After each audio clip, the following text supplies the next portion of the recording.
Bagamat umulan kahapon, hindi nagpatinag ang mga relihista upang isagawa ang kilos protesta laban sa korupsyon. Si Eugene Fernandez ng IBC sa report.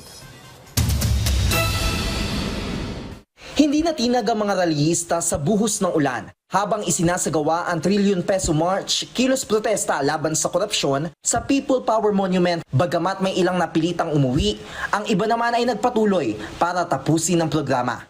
Sa isinagawang kilos protesta, iba't ibang klase rin ng tao ang makikita. May ilang mga bata, matanda at maging ilang religious groups. Naniniwala kasi ang mga ito na mahalaga makilahok sa ganitong mga aktibidad dahil sa magandang layunin nila para sa bansa.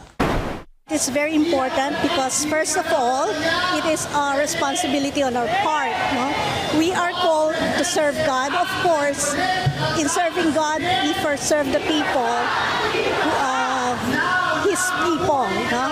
And so because this issue is a moral issue, and we are very much involved in issues that touch on morality.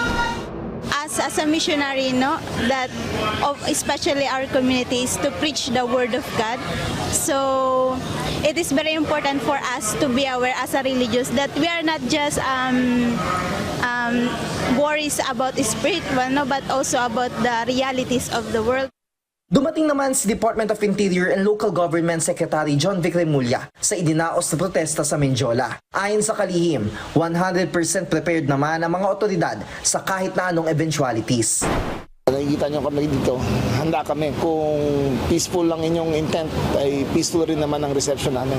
Pero kung violent ang intent nyo, we will use the full force of the law. Ayon din kay Remulla, maging ang Pangulo ay nakamonitor sa bawat kilos protestang isinasagawa ngayon. Dagdag pa niya, generally peaceful naman ang idinaos ng mga rally sa iba't ibang panig ng Metro Manila. Mula sa Integrated State Media, Eugene Fernandez ng IBC.